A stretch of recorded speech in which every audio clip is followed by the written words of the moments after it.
그래서 이런 분들이 계속해서 자연스럽게 연봉을 올려가고 또 이직할 때도 올라간 연봉에서 또 연봉이 업되고 그러면서 커리어 개발하는 게 아니겠어요?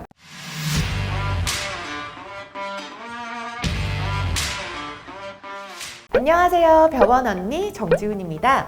병원에서도 요즘에 이 직원들을 함부로 내보내기가 힘듭니다. 자칫하다가는 골아플 수도 있고요. 또 노동청과 씨름할 수도 있고. 그런데 말이죠. 얼마 전에 어떤 원장님이 저한테 그러시는 거예요. 1년 2개월 정도를 근무하고 퇴사를 한 직원이 있었거든요. 근데 그 원장님이 안 나갈까 봐 걱정했는데 너무 다행이에요. 이렇게 말씀하시는 거예요. 그러니까 이렇게 나가주기를 바라거나 심지어 이제 해고 예고 제도가 있잖아요. 그래서 해고를 하고 싶어 하는 직원들도 있는데, 그런데 어떤 직원들은 퇴사를 한다고 하면 원장님이나 이런 관리자가 번갈아 가면서 붙잡습니다. 그러니까 좀 다시 생각해 주시면 안 돼요. 퇴사 사유가 뭐예요? 저희가 좀 이런 부분은 조금 개선해 드릴게요. 갖가지 사례들이 있는 거죠.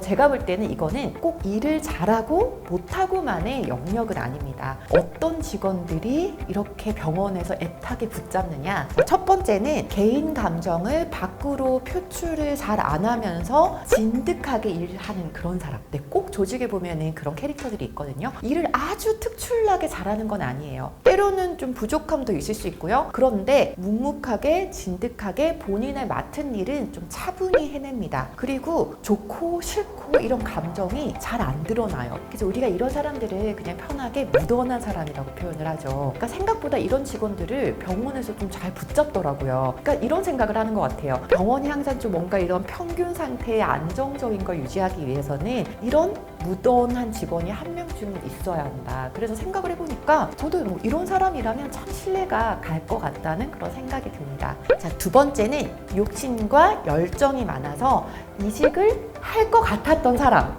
그러니까 이런 사람이 있어요. 목표나 꿈이 큰 사람들은 많거든요. 근데 겪어보면은 말뿐인 사람이 더 많아요. 그러니까 다 계획은 면접을 볼 때도 그렇고 무슨 그런 대화를 할 때도 그렇고 다 자기의 목표나 꿈은 커요. 근데 보면은 자기 목표를 향해서 차근차근 커리어를 쌓는 사람들이 있거든요. 이게 어디서 드러나는가? 그러니까 자기 개발을 보면은 조금 많이 해요. 관련 업계에 여러 사람들과 친분을 유지하면서, 그리고 욕심이 많아서 일을 할 때도 책임감이나 이런 열정이 만렙이죠. 그러니까 이런 사람들이 옆에서 지켜보면은 조금 더 괜찮은 조건에 뭔가 이렇게 다른 직장이 있거나 제의가 있으면 이직할 것 같다는 느낌이 평소에 조금 들어요. 그러니까 병원에서 원장님이나 실장님도 항상 그런 거를 지켜보면서 염두를 하고 계시더라고요. 그래서 이런 사람들은 역시나 아니나 다를까 퇴사한다고 하면은 붙잡으면서 연봉을 높이시더라고요. 그러니까 이 열정은 못 속이는 것 같아요. 진짜 열정은. 근데 반대로 열정이 많은 것처럼, 욕심이 많은 것처럼, 꿈이 막 큰 것처럼 하는데 들여다보면 조금 약간 실속도 없고 목표가 높은 말짱 꽝인 사람들도 있거든요. 그럼 퇴사한다고 하면 이렇게 굳이 나가지 않았으면 좋을 것 같긴 한데, 그래 나간다고 하면 좀 인력이 부족하면 잠시 고민은 하지만 어쨌든 그냥 안녕 이렇게 되거든요. 그래서 다 아는 것 같아요, 여러분들. 그래서 열심히 이렇게 커리어를 개발하는 사람은 확실히 붙잡더라고요. 그리고 세 번째는 동료 직원들과 잘 지내고 다른 직원들이 의지를 많이 하는 그런 직원. 관계가 좋은 거죠. 예를 들어서 팀장이나 관리자면은 너무 엄마 같고, 또 나이가 비슷한 또래에서는 언니같이 감싸주고, 그래서 많은 사람들이 의지하거나 고민을 털어놓는 그런 직원들이 있거든요. 이런 사람들은 그럼 또 조직의 원장이나 상사나 관리자가 어떻게 아느냐? 보여요.